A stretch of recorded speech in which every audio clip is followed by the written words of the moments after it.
Bien, muchísimas gracias a Sofía Gallegos y vamos ahora con el tema de educación y también de lo que se podría estar avanzando en otros campos, porque vamos a conversar sobre este tema con el analista político Julio Schiappa, pero también con Javier Portocarrero, quien es director de CIES, que es una entidad dedicada además a la investigación de varios rubros, de varios temas que están vinculados a políticas públicas y que ha estado precisamente trabajando, elaborando una agenda de investigación 2017-2021, eso es ya para la celebración del sesquicentenario, ¿no?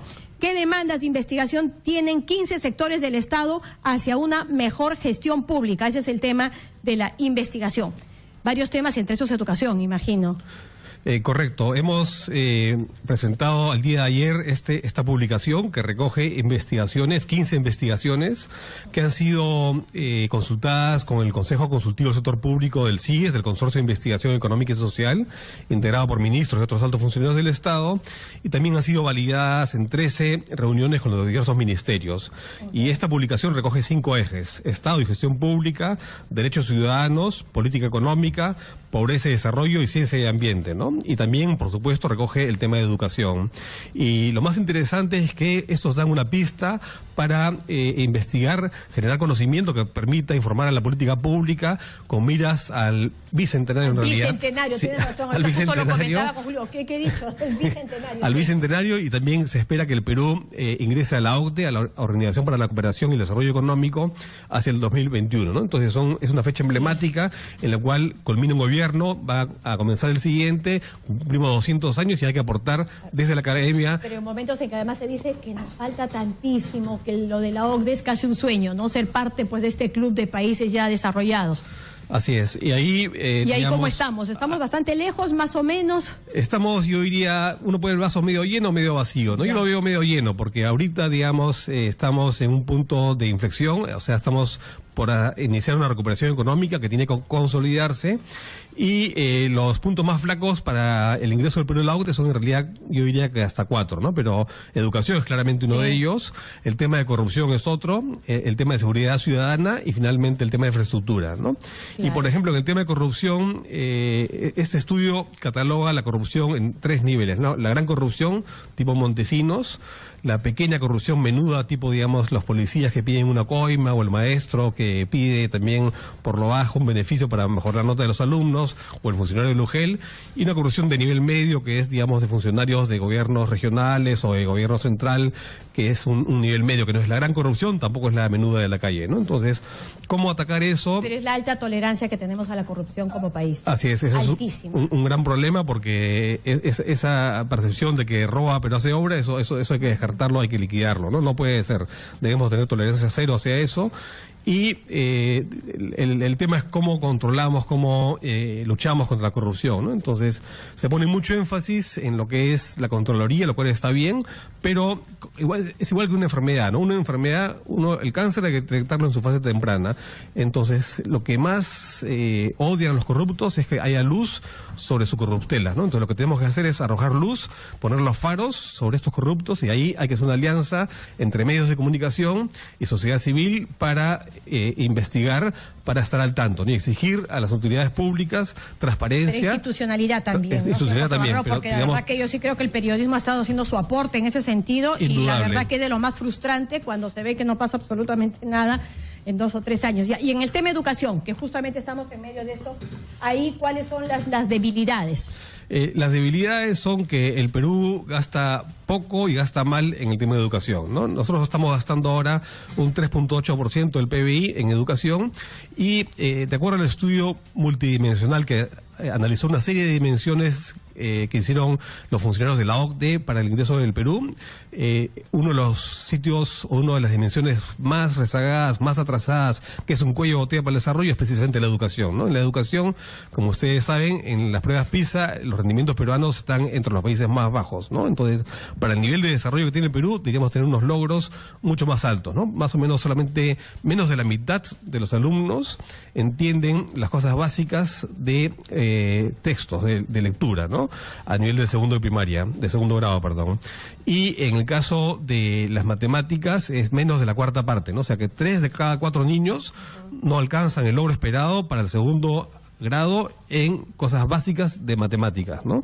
Entonces, realmente, si 3 de cada 4 no saben, pues, prácticamente el ABC de la matemática, ¿dónde vamos a parar, no? Entonces, sí, ahí... porque además eso te va desarrollando también, ¿no? Todo tu chip interno te lo va desarrollando como para que tengas también, pues, una mayor aptitud para resolver un montón de problemas básicos.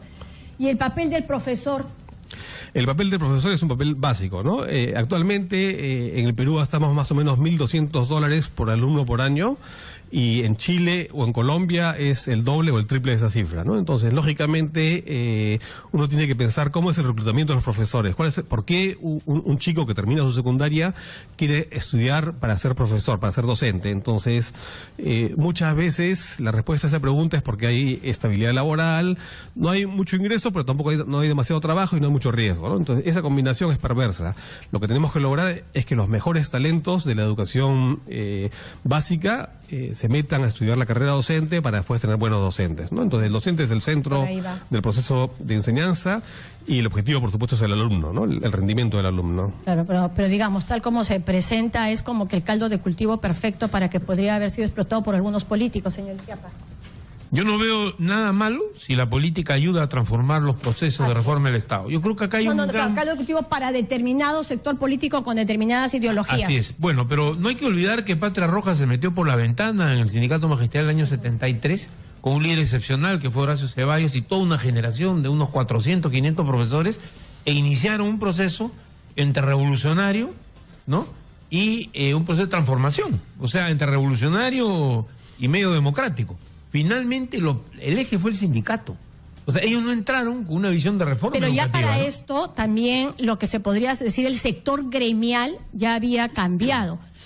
Justamente la semana pasada conversábamos, y tenía que ver mucho, y uno recordaba, decía, mi papá era maestro, mi madre era maestro, y era un nivel distinto, ¿no? Por supuesto. Pero luego también cuando se empieza a ampliar el tema de la educación con Velasco, nos llamó incluso un televidente y nos dijo, oye, ahí tiene que ver como cuando de pronto Velasco dice educación para todos, y no había profesores. Entonces empiezas a incorporar a gente que había terminado quinto de media, cuarto de media, para que empiecen a dar clases. Muy jóvenes. Y todo esto empieza a ser una explosión que después se ha vuelto ya incontenible. Así es. Pero lo que pasa es que ahora esa explosión se terminó genera lo que hemos visto, esas cifras. terminó degradando, ¿no? O sea, terminó degradando en el sentido de que ante la falta de recursos, la mayor parte del proceso educativo termina en un grado de improvisación absoluto, en el cual inclusive no hay forma de participación de los padres de familia, la comunidad no se hace cargo de muchas tareas, salvo en el caso de la región San Martín y algunas en el país que experimentan exitosamente con transformaciones educativas que son realmente señeras, muy importantes en la historia del Perú. Sin embargo, estamos ante una huelga. Y ante una huelga como esta, hay un tema que a mí me parece crítico. Esta huelga se inicia con una característica diferente a las demás. Se inicia con una pugna en su etapa final entre dos líneas sindicales que vienen desde hace 20 años luchando por la dirección del SUTEP. Y eso es lo que le ha complicado enormemente. La negociación. El proceso de negociación se entorpece, se obstaculiza porque hay una pugna entre dirigentes. Y empieza por el hecho que la dirigencia de Patria Roja, que es la que dirige el CEN del SUTEP, y la de rama magisterial se encuentra completamente debilitada y sin legitimidad, sobre todo sin legitimidad ante los profesores. En segundo lugar, que el ministerio ha cometido un gravísimo error, hará unos 2 meses, echando de sus filas nada menos que a los mejores negociadores que tenía. Y yo además siempre digo que, aunque era un mal necesario, Hitler Wexler, el viejo maestro y administrador de la educación, que era el hombre que tramoyaba las huelgas, era el hombre que entraba a hablar con las dirigencias sindicales y que lograba acuerdos a nivel regional y en todo el Perú, ya no está más, por razones ya de salud y de jubilación. Pero ha sido, digamos, un error que salga y no sé qué, siquiera como asesor. Y lo mismo pasa con Yomar Meléndez, un ex miembro de Patria Roja, que es un destacado negociador en la parte sindical y que... Pero claro, lo que pasa es que igual ya Patria Roja, o sea, ya cuando te encuentras con que ya han sido prácticamente expulsados y ahora hay una agenda distinta, no sé si con Ides o con quien sea. Yo no digo que ellos no son de Patria Roja, sino que son profesionales que eran indispensables. Yo no digo que deban volver. Me refiero que, claro, una cosa es negociar con Patria Roja. Así es. Y otra cosa es negociar con CONARE, y que vienen con una agenda completamente distinta, como ya se ha constatado esta semana. En buena hora que se haya evidenciado cuál es la situación de los sindicatos magisteriales, porque es uno de los problemas que hay que resolver y no ha entrado en la agenda. Y yo creo que ese es uno de los temas de los cuales el congresista Villanueva del Castillo que con gran tino entraron en la negociación de la huelga magisterial, vieron que era el problema principal y no pudieron continuar en las negociaciones debido a que se daban cuenta que había un tema no tratado y que el Ministerio no tenía acceso a ninguna consideración. En mi opinión, primera solución, no primera, pero una de las 4 soluciones que yo veo para el tema de la huelga magisterial es que haya, al terminar esta huelga, elecciones universales y directas para elegir quizá no uno, sino primero los sindicatos regionales, de manera que tengan legitimidad y mayoría de los profesores y que sean esas elecciones vigiladas por la OMPE. Eso va a ayudar muchísimo a un proceso de saneamiento de la dirigencia magisterial y que estén los dirigentes verdaderamente representativos. Nadie quiere ser representado 46 años por una misma línea política como eso, hay que imponer esto y nuevamente se levantan, pues. O sea, han demostrado que levantarse puede. No, es que dice, a partir de ahora vamos a cambiar, de ahora en adelante los representantes van a ser un maestro, un voto. Simplemente el SUTE regional se te vuelve a levantar, porque obviamente no quieres soltar un poder que se ha manejado desde 73, ¿no? Es que el error, imagínate la de años. El error en el SUTE con la presencia de Patria Roja, ¿sabes cuál ha sido? Que les han dado la SUGEL. No sé si lo sabrá Portocarrero, que es un brillante investigador, a quien yo conozco muchos años. O sea, realmente ese es uno de los temas. Tú les entregas no solamente el poder sindical, sino además le entregas el poder administrativo de una parte considerable del ministerio. Por ejemplo, es conocido que Curi nunca tuvo problemas en el Callao, él y su partido, porque ellos negociaron con Patria Roja justamente que los dirigentes de Patria Roja fueran los que manejaran la UGEL. Ese tipo de cosas, digamos, eso hay es que superarlo. La institucionalidad afectada, señor Portocarrero. Pero termino con esto, ¿no? Yo voy a una sola cosa. Creo que hay una institucionalidad de los profesores que es necesario restituir porque ellos la respetan. Porque ellos la respetan. La han respetado muchos años, pero esa ha degenerado en una maquinaria que ya no obedece a sus intereses. Y yo solo sostengo que un tema que debe introducirse es el tema de las elecciones internas del magisterio, que debe hacerse después. ¿Por qué su importancia? Porque va a dar estabilidad, porque así el Estado va a saber con quién negocia. A veces el sindicalismo es un problema, pero en este caso es absolutamente necesario por la inmensa cantidad de profesores que hay. Ahora falta ver si se va a tener la fuerza para poder llevar adelante esa reforma que sería importantísima en el tema magisterial, ¿no es cierto? Y sobre todo, nuevamente, la institucionalidad como tal, entendida en los diferentes sectores en los que ustedes han investigado, ¿es una debilidad? Esa es precisamente la debilidad más fuerte que tiene el Perú rumbo a la OCDE, ¿no? O sea, toda la parte institucional, tanto en educación como en salud, como en seguridad ciudadana. Sectores productivos, ¿no? Sector minero, o sea, no puede haber predictibilidad, ¿no es cierto? Porque no sabes qué puede pasar. Exactamente, ¿no? Y por ejemplo, en el caso de la descentralización, hay mucha... mucho, en inglés se dice overlap, ¿no? O sea que hay como un entrampamiento de competencias que a veces no se sabe bien quién debe hacer qué cosa, ¿no? Entonces, eso genera mucho caos. En salud, por ejemplo, las políticas nacionales de salud tienen que ser implementadas a nivel regional por direcciones que dependen del gobierno regional, ¿no? ¿Y qué pasa si el gobierno regional no le da la gana de hacer la política nacional? Entonces, ¿cuál es el mecanismo que tiene el gobierno nacional para efectivamente la rectoría de su política? Y eso se repite en salud, sobre todo, que es muy grave, pero también en otros ámbitos, ¿no? Y en la parte institucional también, y regresando al tema de educación, los profesores... sobre todo me interesa decir, en el tema de la investigación, detectan un poco la influencia que ha tenido el SUTEP en esta política para que no hayamos sido pues un poco más exitosos. Lo que ha pasado en educación también a nivel de docentes y remuneraciones de los docentes es de que el salario de los docentes era a mediados de los 70 como 100, en los 80, que fue la década perdida en América Latina y que fue una década desastrosa para el Perú, esos 80 bajaron a 35. Entonces, ¿cuál fue la reacción de los maestros? Fueron dos, ¿no? Uno, primero, trabajar un poco menos y buscar cachuelos, y dos, la corrupción, porque tenían que parar la olla familiar. Entonces establecieron una serie de prácticas que aún persisten. Y digamos, si bajó de 100 a 35, poco a poco fue subiendo y ahora estamos como en 65, 70, ¿no? Todavía no ha recuperado el nivel original, pero sí está mucho mejor de lo que estuvo en su fondo. Pero aún así, digamos, el salario sigue siendo bajo. Y lo que yo sí observo y lo que se observa en los estudios es de que ha habido últimamente un cierto consenso en lo que se debe hacer como reforma educativa, ¿no? Entonces todo el discurso de meritocracia en los profesores, de centrarse en el rendimiento de los alumnos, es un discurso que yo creo que ha ido calando, ¿no? Y progresivamente los maestros, yo creo que se han desideologizado un poco ya los conceptos de Patria Roja, del poder, del socialismo. Creo que a los profesores no les interesa tanto. Ahora lo que les interesa es mejorar sus condiciones de trabajo y ellos ven un poquito qué dirigencia les ofrece más posibilidades de mejorar esas condiciones, ¿no? Entonces ahí es donde, digamos, el SUTEP tiene un problema de desgaste, también en la derrama magisterial se manejan cientos de millones de soles, tiene también un problema a veces de imagen no muy honesta en ciertos casos, entonces es el desgaste natural y frente a eso, y también la pérdida de liderazgo, ¿no? Horacio Ceballos, que fue el líder primigenio, tenía una capacidad de manejo y un carisma que no lo tienen necesariamente los sucesores, y frente a ese problema pues de ideologización de los maestros, de una actitud más pragmática y ver un desgaste, una diligencia tantos años y ver nueva gente que es muy agresiva y que les puede ser útil, pero no es que los maestros crean en estos discursos senderistas para nada, sino simplemente ven oportunísticamente a quien les puede conseguir mejores resultados, ¿no? Entonces, yo sí concuerdo con Julio en que sería útil hacer una elección. Aprovechar el momento para hacer una reforma como la que plantea. Hacer una reforma, exactamente. En el SUTEP, porque sí es importante que quienes te van a representar, por lo menos, pues estén contigo y que haya coincidencias y se pueda hablar del tema realmente sectorial, gremial, y no estar con estas otras agendas. Claro, y uno tiene que saber quién está al otro lado de la mesa, ¿no? Una negociación es fundamental, que si el Estado está a un lado de la mesa, al otro lado, quiénes son los interlocutores. Entonces, tener una interlocución válida, homogénea, es fundamental, ¿no? Y el SUTEP, en ese sentido, era, por así decirlo, como el mal menor, ¿no? Porque ya estábamos acostumbrados a ellos, sabíamos cuáles eran sus reacciones, pero ahora surge una pluralidad de interlocutores que no sabemos bien su representatividad, no sabemos bien qué tan coordinados están entre ellos y no sabemos bien tampoco su grado de respaldo. De interlocutores que no sabemos bien su representatividad, no sabemos bien qué tan coordinados están entre ellos y no sabemos bien tampoco su grado de respaldo.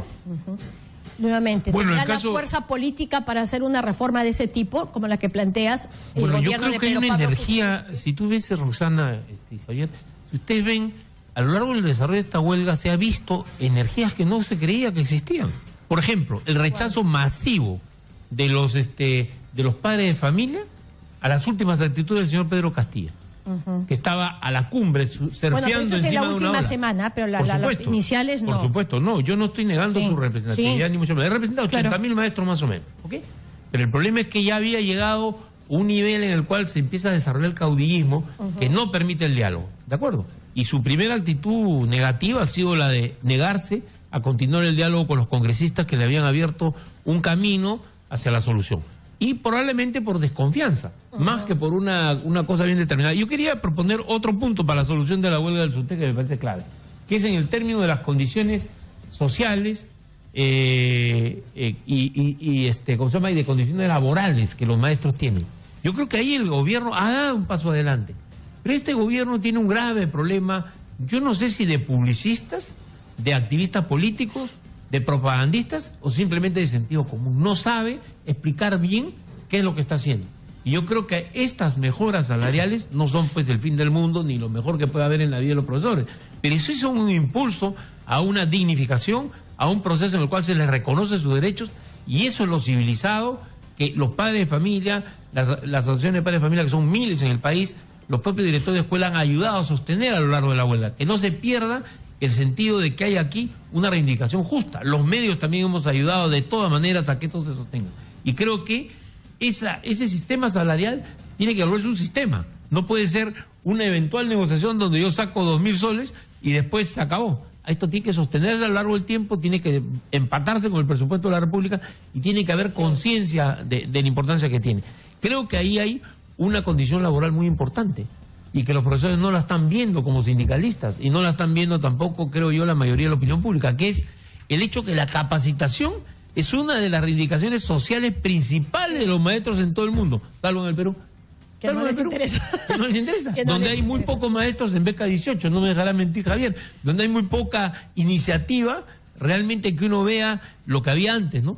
Grandes cursos de capacitación que no sean simplemente masivos cursos de titulación, sino de capacitación efectiva al maestro en aula. Y creo que ahí hay un tema que me parece que es un segundo tema de gran importancia, ¿no? Sobre todo porque, digamos, muchos de los milagros económicos de los que se habla, de otras experiencias en el mundo, pasan por el tema educativo. Pero aquí como que no se termina de entender, o sea, se apuesta más por el tema de una mayor inversión económica, ¿no? Algunos sectores productivos y punto, y no se como que lo dejas de costadito el tema educación, ¿no? A pesar de los compromisos de campañas. Correcto, y además, por ejemplo, yo concuerdo ahí con Julio, la ministra ha dicho efectivamente que esta evaluación no es punitiva sino formativa, pero ese mensaje, digamos, ha sido un mensaje de un minuto en un discurso de media hora, ¿no? Entonces, yo creo que ese mensaje ahorita es muy potente y hay que machacarlo y hay que refrescarlo y ponerlo en su dimensión verdadera, porque, digamos, efectivamente muchos docentes en el Perú adolecen de un problema grave de formación. Entonces, al hacer la evaluación acompañada de formación y capacitación, lo que estamos haciendo es mejorar el capital humano de los maestros, y eso es algo positivo para ellos mismos. Entonces, acá no se trata de quién gana y quién pierde. Cuando hay capacitación es una situación de ganar. Ganan los maestros, ganan el Estado y sobre todo ganan los alumnos, ¿no? Entonces, ¿Saavedra logró contagiar esto un poco o es una percepción errada? Pero por lo menos con algunas personas que tenían familiares, digamos, maestros, que me decían, mi hermana se está capacitando, mi hermana quiere llegar a ser directora, mi hermana, o sea, siento que se contagió un poco ese tema de competir.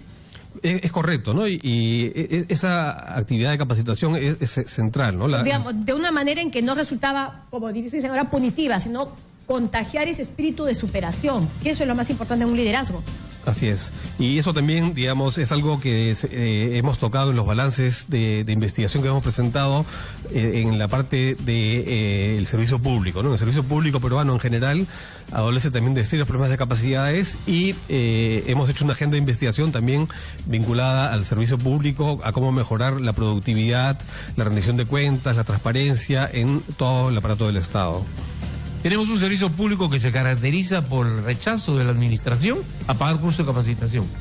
O pagan cursos que son en realidad cortos periodos en los cuales te meten a un salón de tu centro de trabajo. Sí, de tu centro de trabajo y te tratan de meter una serie de... Yo tenía una brevísima experiencia en el sector estatal y de verdad que sí era frustrante por eso. Es algo así como yo ya tengo mi sueldo fijo, yo ya tengo mi trabajo estable, no me vas a despedir pase lo que pase. Y simplemente hacen la ley del menor esfuerzo. Cumplo y a las 6 de la tarde me voy y punto. Si ya me quieres cambiar de puesto y mandarme al más bajo, no importa, porque sigo ganando igual porque ya estoy nombrada. Entonces, y también, pero por ¿cómo ejemplo, cambiamos eso? En el Estado, esta investigación del balance que le menciono afirma que el aparato público creció de 1 millón a 1.400.000 funcionarios en 10 años y, digamos, un incremento del 40%. La pregunta es, ¿ha sido acompañada por una facción del 40% de los servicios? ¿Ha sido acompañado por una mejor calidad de los servicios? Y la respuesta es que se han quedado un poquito, ha habido más empleo, pero no ha habido una contrapartida en calidad y en expansión de los servicios del mismo nivel, ¿no? Entonces ahí lo fundamental es introducir la gestión basada en resultados, ¿no? Evaluaciones para todos los funcionarios con indicadores de rendimiento, y se están cumpliendo esos indicadores, no lo están cumpliendo, y adecuar los incentivos al cumplimiento de metas e indicadores de los servidores públicos. Julio. Yo quisiera terminar mis 4 puntos. Mi corto cuarto punto es el regreso a clases. Ajá. Porque el señor Pedro Castillo, después de que ha recibido el apoyo de sus bases, se siente ahora una especie de salvador de la patria. Yo no quiero ser peyorativo, yo respeto mucho a los profesores, pero cuando tengo un sindicato que, por ejemplo, da muestras de falta de organización interna, a pesar de que en las calles están organizados. Miren lo que pasó en el programa de Beto a Saber el lunes, cuando fue una delegación de Ucayali, y eso revela un poco cómo funciona todavía este sindicalismo magisterial, y fueron una delegación de maestros que estaban completamente desconcertados, no sabían lo que había dicho la ministra en la mañana, no tenían la información de los medios, y estaban completamente fuera de saber de que habían recibido 2.000 soles de aumento. O sea, yo creo que ahí hay un serio problema, que significa que hay que organizar el retorno a clase, porque ya ha habido otras huelgas de SUTEP que han terminado como esta puede terminar, sin un acuerdo explícito, y ahí creo que hay que hacer que todas las fuerzas políticas del país realmente se integren a lograr este resultado, que regresen a clases. Bien, muchísimas gracias, Julio. Lamentablemente ya nos hemos pasado también 5 minutos, bueno, igual fue con lo anterior. Han estado con nosotros Javier Portocarrero, director de CIES, experto en temas de investigación, pero que nos ha puesto al tanto de la investigación que acaban de hacer. ¿Qué demandas de investigación tienen 15 sectores del Estado hacia una mejor gestión pública para el año 2021? Y Julio Esquiapa, conocido analista político, amigo de esta casa además. Nos vamos a una brevísima pausa. No se olviden de nuestra pregunta del día.